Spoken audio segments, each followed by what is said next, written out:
আসসালামু আলাইকুম, কেমন আছেন সবাই? তো নতুন একটা ব্লগে স্বাগতম। তো আজকে হচ্ছে রান্না করব চিংড়ি মাছ দিয়ে পুঁই শাক, এদিক দিয়ে আম ডাল, একটা নতুন আরেকটা রেসিপি আজকে আমার শাশুড়ি রান্না করে দেখাবো আপনাদের। আমি এখানে পেঁয়াজটা ভাজা ভাজা করে নিতে আসছি। পেঁয়াজের সাথে কিছু চিংড়ি মাছও দিয়ে দিব।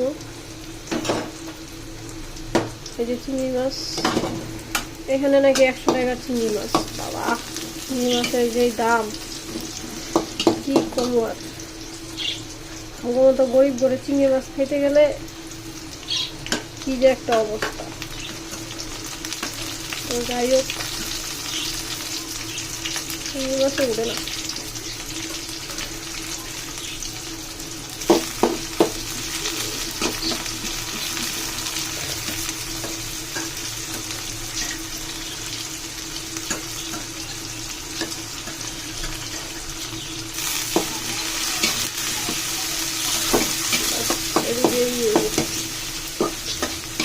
এমন অবস্থা হয়েছে, চিংড়ি মাছ খালি দেখা দেখা ধুয়ে দেওয়া লাগবো, তরকারি থেকে উদয়। মাছ টাছের যে দাম, এখন হচ্ছে নতুন পানির মাছ। এখানে এই যে হলুদ, মরিচ, হয়েছে ধনিয়া, লবণ আর এসে রসুন বাটা। এখন হচ্ছে আমি এগুলো কষাইতে দিয়ে দিব। আর এই যে ডাইলে হলুদ লবণ দিয়ে দিছি, হইতে থাক। তো এখানে হচ্ছে মশলাটা কষানো দেওয়ার পর আলু আর ডাটা দিয়ে দিলাম, পুঁই শাকের ডাটা। এখন এগুলো আগে সিদ্ধ হয়ে যাবে, এগুলো সিদ্ধ না হলে পরে শাক সিদ্ধ হয়ে যায়, ডাটা সিদ্ধ হয় না। যার কারণে এগুলো আগে সিদ্ধ হতে দিতে হয়। ব্যাস, এগুলো হচ্ছে কষানো হয়ে গেছে। এগুলো পানি দেওয়া লাগে না, এমনি এদের থেকে পানি দিয়ে দিচ্ছে, পানি দিয়ে সিদ্ধ হয়ে গেছে। আমি শাকটা দিয়ে এখানে এই যে ডালটা বড় হয়ে গেছে, আমও দিয়ে দিচ্ছি।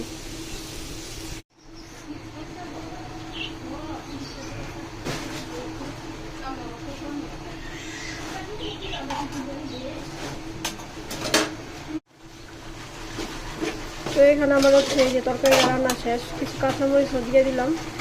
দেখেন মাশাআল্লাহ, কালারটা কিন্তু অনেক সবুজ সবুজ হয়েছে। এখানে কিন্তু আমি পানি মানে কিছুই দিই না, এই দিচ্ছে শাকের পানি। তো আর শুকানো না, একটা শুকাইলে আবার ভালো লাগবে। আর এখানে হচ্ছে এই যে আরেকটা তরকারি বসাইছি, চাপিলা মাছ দিয়ে মূলা দিয়ে রান্না করবো।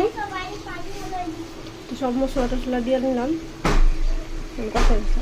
আমি তরকারিটা কষাই দিতেছি। এখানে মাছটা বাইতে নিতে নামাই দিয়ে ওইটা ভয় দিয়ে যায়। এখানে আরেকটা তরকারি রান্নাছে, হলুদ, মরিচ, লবণ, ধনিয়ার গুঁড়া, জিরার গুঁড়া, রসুন বাটা সব একসাথে দিয়া পাতলাই রান্নাছে। এই যে এটা দিয়ে রান্না করবে, করলা আর মিষ্টি আলু দিয়ে। তো এখানে যে স্পেশাল সেই তরকারিটা করলা দিয়ে, মিষ্টি আলু দিয়ে, চিংড়ি মাছ দিয়ে রান্না করছে। তো খাইয়ে দেখো কেমন হয়েছে। এই রান্নাটা কিন্তু আমি প্রথম খাইলাম।